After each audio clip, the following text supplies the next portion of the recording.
प्रस्तुत है समाचार प्रभात। प्रधानमंत्री नरेंद्र मोदी ने आज सुबह व्हाइट हाउस में अमेरिकी राष्ट्रपति डोनाल्ड ट्रंप के साथ द्विपक्षीय वार्ता की। अमेरिका और भारत ने 2030 तक $500 अरब के द्विपक्षीय व्यापार का लक्ष्य निर्धारित किया। राष्ट्रपति ट्रंप ने भारत के साथ F-35 लड़ाकू विमान सौदे की घोषणा की। कहा, आतंकवाद के खिलाफ लड़ाई में दोनों देश मिलकर काम करेंगे। राष्ट्रपति ट्रंप ने 26/11 मुंबई आतंकी हमले के आरोपी तहव्वुर राणा के भारत प्रत्यर्पण को मंजूरी दी। लोकसभा में बजट सत्र के पहले चरण में 112% कामकाज हुआ और 38वें राष्ट्रीय खेलों का आज उत्तराखंड के हल्द्वानी में समापन।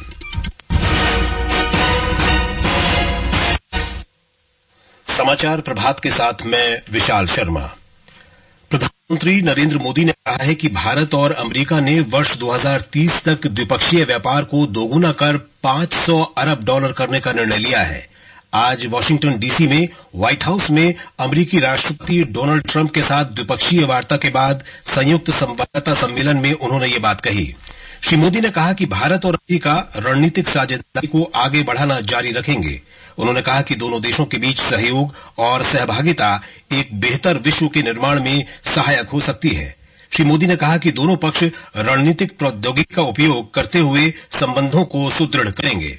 जब अमेरिका और भारत साथ मिलकर काम करते हैं, यानी मागा प्लस मीगा, तब बन जाता है मेगा पार्टनरशिप फॉर प्रॉस्पेरिटी। और यही मेगा स्पिरिट हमारे लक्ष्यों को नया स्केल और स्कोप देती है। फ्रेंड्स, आज हमने द्विपक्षीय व्यापार को 2030 तक 2 गुना से भी अधिक बढ़ाकर $500 बिलियन तक पहुंचाने का लक्ष्य निर्धारित किया है। श्री मोदी ने कहा कि भारत और अमेरिका आतंकवाद के खिलाफ लड़ाई में मजबूती से एक साथ खड़े हैं और इस बात पर सहमत हैं कि सीमा पार आतंकवाद को समाप्त करने के लिए ठोस कार्रवाई की आवश्यकता है। प्रधानमंत्री ने मुंबई आतंकी हमले के अपराधी के प्रत्यर्पण के लिए राष्ट्रपति ट्रंप का आभार व्यक्त किया। आतंकवाद के खिलाफ लड़ाई में भारत और अमेरिका दृढ़ता से साथ खड़े रहे। हम सहमत हैं कि सीमा पार आतंकवाद के उन्मूलन के लिए ठोस कार्रवाई आवश्यक है और मैं राष्ट्रपति जी का आभारी हूं। उन्होंने 2008 के जिसने भारत में नरसंहार किया, उस मुजरिम को अब भारत के हवाले करने का निर्णय किया है। भारत की अदालतें उचित कार्रवाई करेंगी।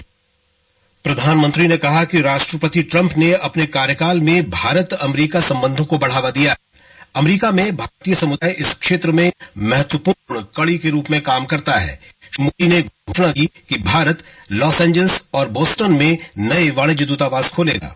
फ्रेंड्स, अमेरिका में रहने वाला भारतीय समुदाय हमारे संबंधों की महत्वपूर्ण कड़ी है। हमारे पीपल टू पीपल टाइज को और गहरा करने के लिए हम शीघ्र ही लॉस एंजलिस बोस्टन भारत नए काउंसलेट खोलेंगे। हमने अमेरिका की यूनिवर्सिटी और शिक्षा संस्थानों को भारत में ऑफशोर कैंपस खोलने के लिए निमंत्रण दिया है। राष्ट्रपति डोनाल्ड ट्रंप ने कहा कि अमेरिका भारत को F-35 स्टील्थ लड़ाकू विमान देने को तैयार है।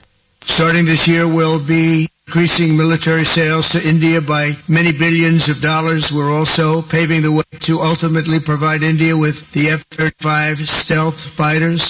In 2017, my administration revived and reinvigorated the Quad security partnership. In our meeting today, the Prime Minister and I reaffirmed that strong cooperation among the United States, India, Australia, and Japan. And it's crucial, really, to maintaining peace and prosperity, tranquility, even in the Indo-Pacific. Donald Trump ने कहा कि भारत और America विश्व में कट्टरपंथी इस्लामी आतंकवाद के खतरे से निपटने के लिए पहले की तरह मिलकर काम करेंगे। To announce that my administration has approved the extradition of one of the plotters and one of the very evil people of the world, having to do with the horrific 2008 Mumbai terrorist attack, to face justice in India. So he's going to be going back to India. राष्ट्रपति Donald Trump ने अपनी पुस्तक our journey together प्रधानमंत्री मोदी को उपहार स्वरूप भेंट की। इसमें हाउडी मोदी और नमस्ते ट्रंप कार्यक्रम के कई चित्र प्रदर्शित किए गए हैं।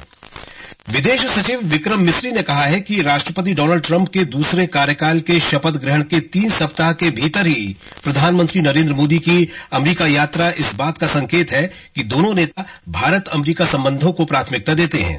वाशिंगटन डीसी में मीडिया को जानकारी देते हुए श्री मिस्री ने कहा कि इस यात्रा के दौरान रणनीतिक और सुरक्षा सहयोग, रक्षा, व्यापार और आर्थिक संबंध, प्रौद्योगिकी, ऊर्जा सुरक्षा और लोगों के बीच संपर्क, क्षेत्रीय और संसद के बजट सत्र का पहला चरण समाप्त होने के साथ ही दोनों सदनों की बैठक 10 मार्च तक स्थगित कर दी गई है। लोकसभा में अध्यक्ष ओम बिरला ने बताया कि सत्र के पहले चरण में 112% कामकाज हुआ। बजट सत्र के दूसरे चरण की बैठक 10 मार्च से शुरू होगी। सत्र का पहला चरण पिछले महीने की 31 तारीख को शुरू हुआ था। और अब खबरें महाकुंभ से।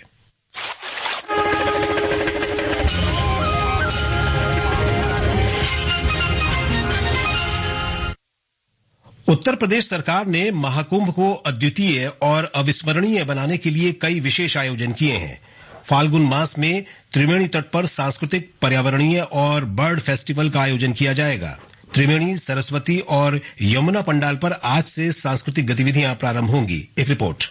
त्रिवेणी, यमुना और सरस्वती पंडाल पर कैलाश खेर, मोहित चौहान, सुचिता भिड़े, कविता सेठ, नितिन मुकेश जैसे बड़े कलाकारों की भी प्रस्तुति होगी। इस दौरान शास्त्रीय संगीत, वायलिन, तबला, बांसुरी वादन, ध्रुपद गायन, भरतनाट्यम, कुचिपुड़ी, कथक और ओडिसी नृत्य के कलाकार महाकुंभ में अपनी प्रतिभा बिखेरेंगे। वहीं रविवार से अंतर्राष्ट्रीय बर्ड फेस्टिवल की शुरुआत होगी, जिसमें लगभग 200 प्रजातियों के पक्षियों का भी संगम होगा। इसमें दर्शक लुप्तप्राय इंडियन स्कीमर, फ्लेमिंगो और साइबेरियन क्रेन का दीदार कर सकेंगे। यहाँ साइबेरिया, मंगोलिया, अफगानिस्तान समेत लगभग 1 दर्जन से अधिक देशों के पक्षी भी दिखेंगे। इसके साथ ही रविवार से उत्तर प्रदेश के पर्यावरण, वन, जलवायु परिवर्तन विभाग की तरफ से महाकुंभ में कुंभ की आस्था और जलवायु परिवर्तन पर सम्मेलन होगा। इसका उद्देश्य जलवायु परिवर्तन की चुनौतियों से निपटना और जलवायु सुधार को लेकर प्रेरित करना है। सम्मेलन में मुख्यमंत्री योगी आदित्यनाथ शामिल होंगे। इसमें धर्मगुरु, पर्यावरणविद, सामाजिक संगठन, उद्योग और व्यापारिक जगत के गणमान्य लोग भी हिस्सा लेंगे। आदर्श के साथ अभिषेक कपिल, आकाशवाणी समाचार, प्रयागराज।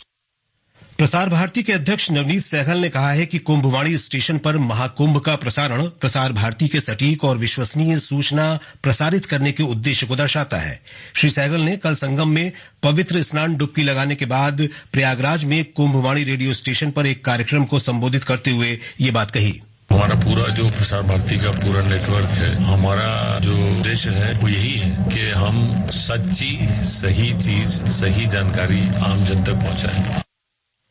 श्री सहगल ने नैनी अरैल संगम सेक्टर 4 में स्थापित आकाशवाणी और दूरदर्शन केंद्र के स्टूडियो का निरीक्षण किया और प्रसारण व्यवस्था की समीक्षा की। उन्होंने अनुमान व्यक्त किया कि आकाशवाणी, कुंभवाणी, दूरदर्शन और वेव्स ओटीटी के माध्यम से प्रसार भारती लगभग 75 करोड़ से 100 करोड़ लोगों तक पहुंचा है। प्रसार भारती के दूरदर्शन और ऑल इंडिया रेडियो को, हमारे वेव्स ओटीटी प्लेटफॉर्म को कैसे रोचक बनाएं, कैसे ज्यादा से ज्यादा लोगों को हम उससे जोड़ें। और मुझे मालूम है कि हम ज्यादा से ज्यादा लोगों को तभी जोड़ पाएंगे जब हम अपने कार्यक्रमों को रोचक बनाएंगे, कंटेंट को और बेहतर करेंगे और प्रसारण को बेहतर करेंगे।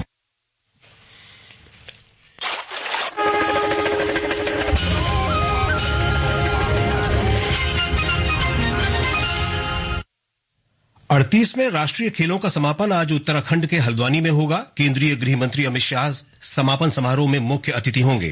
राष्ट्रीय खेलों का उद्घाटन प्रधानमंत्री नरेंद्र मोदी ने 28 जनवरी को देहरादून के महाराणा प्रताप स्पोर्ट्स कॉलेज में किया था। पदक तालिका में राष्ट्रीय ओलंपिक संघ की अध्यक्ष पीटी उषा, राज्य के खेल मंत्री और कई गणमान्य व्यक्ति भी इस अवसर पर उपस्थित रहेंगे। उद्घाटन समारोह की तरह समापन समारोह में भी सांस्कृतिक प्रस्तुतियां और पारंपरिक खेल प्रदर्शनों का शानदार समागम होने की उम्मीद है। 38वें राष्ट्रीय खेलों के तहत होने वाली स्पर्धाओं का कल समापन हो गया। इस वर्ष 35 खेलों में 456 श्रेणियों में लगभग 15,000 पदक दिए गए। एसएससीबी 68 स्वर्ण पदकों के साथ शीर्ष पर रहा, वहीं महाराष्ट्र 54 स्वर्ण पदकों के साथ दूसरे स्थान पर रहा। गौरतलब है कि इस वर्ष के राष्ट्रीय खेलों का थीम ग्रीन गेम्स के तहत खिलाड़ियों को ई कचरे से बने पदक प्रदान किए गए तथा प्रत्येक विजेता खिलाड़ी के नाम पर पौधे रोपण किए गए। साक्षी सिंह, आकाशवाणी समाचार, देहरादून। और अब आज के समाचार पत्रों की सुर्खियों के साथ हैं अलका सिंह।